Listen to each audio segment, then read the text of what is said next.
سب سے پہلا گھر جو عبادت کے لیے مقرر ہوا للذی ببکہ، وہ ہے جو مکہ کے اندر ہے۔ عبادت کے لیے سب سے پہلا مکان، سب سے پہلی مسجد، سب سے پہلی جگہ جہاں عبادت ہوئی اس روئے زمین پر وہ خانہ کعبہ ہے، وہ بیت اللہ شریف ہے۔ للذی ببکہ، وہ جو مکہ میں ہے۔ مکہ کو مکہ بھی کہتے ہیں اور بکہ بھی کہتے ہیں۔ مکہ کا کیا معنی ہے؟ مکہ ویسے ناف کو کہتے ہیں، ناف انسان کے جسم میں جو ایک حصہ ہوتا ہے چھوٹا سا سوراخ نما بنا ہوا، اس کو ناف کہتے ہیں۔ تو خانہ کعبہ کو، یہ جو مکہ شہر میں ہے، اس کو بھی مکہ اس لیے کہتے ہیں کہ یہ بھی پوری دنیا کے لیے ناف کی حیثیت رکھتا ہے۔ اللہ تعالیٰ نے یہیں سے زمین کو پھیلانا شروع کیا اور زمین بنائی، کائنات کو بنایا۔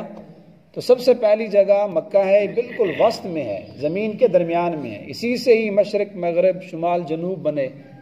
تو جیسے ناف انسان کے بالکل درمیان میں ہوتی ہے، تو مکہ بھی پوری روئے زمین کے بالکل درمیان میں ہے، اس لیے اس کو مکہ کہتے ہیں۔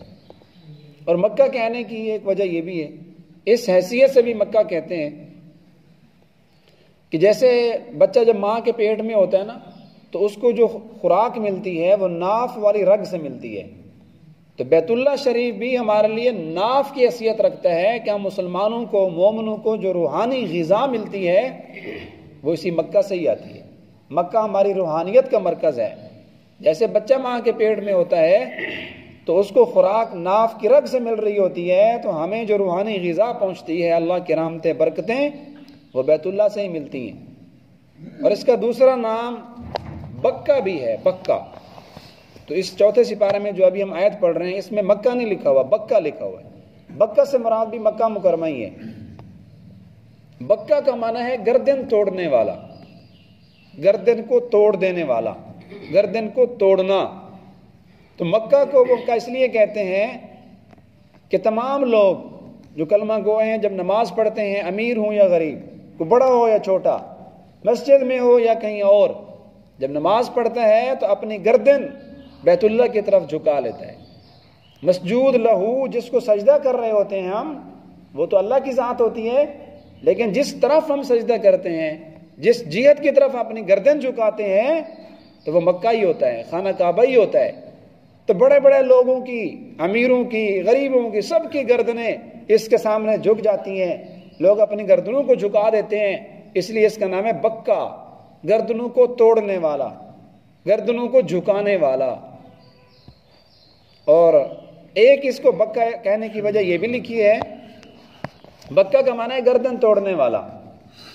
جس کسی انسان نے بھی، جب سے یہ بیت اللہ بنا، اللہ کا گھر بنا، کسی بھی آدمی نے اگر اس کو گرانے کی کوشش کی، اس کے خلاف کوئی سازش کی، تو اللہ نے عرش سے اپنی مخلوق بھیج کر اس کی گردنیں توڑوا دی۔ جیسا کہ ابرہہ، اس بدبخت نے بیت اللہ کو گرانے کا ارادہ کیا، 60,000 کا لشکر لے کر آیا، بڑی فوج اور بڑا اسلحہ لے کر، ہاتھی لے کر، بڑے بڑے ہاتھی تھے، ان پر سوار ہو کر آیا، ناپاک عزم سے آیا۔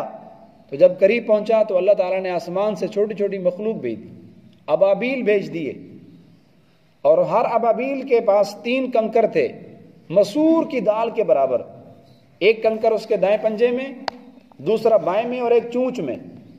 جب اوپر سے یہ ابابیل اس کنکر کو پھینکتے تھے تو اس کی اتنی سپیڈ تھی جیسے آج کل کلاشن کوف کی گولی چلتی ہے، اس سے بھی زیادہ۔ جب وہ کنکر اوپر سے پھینکتے تو آدمی کے سر میں لگتا اور اس کے آر پار ہو جاتا، آدمی سے بھی پار، اور نیچے جو اس کا ہاتھی ہوتا تھا، ہاتھی سے بھی پار نکل کر زمین کے اندر کنکر چلے جاتے۔ عموماً اس طرح کے معمولی چھوٹے سے کنکر سے بندہ مرتا نہیں ہے، لیکن اللہ کی طاقت تھی، اللہ نے اس میں اتنی پاور رکھ دی، اس کنکر سے اللہ نے 60,000 کا لشکر زمین کے اندر جو ہے دھنسا دیا، سب کو، کوئی ایک بھی نہ بچا، نہ اس کا کوئی فوجی بچا، نہ اس کا کوئی ہاتھی بچا۔ تو یہ مطلب ہے کہ یہ بکہ ہے، گردن کو توڑنے والا ہے۔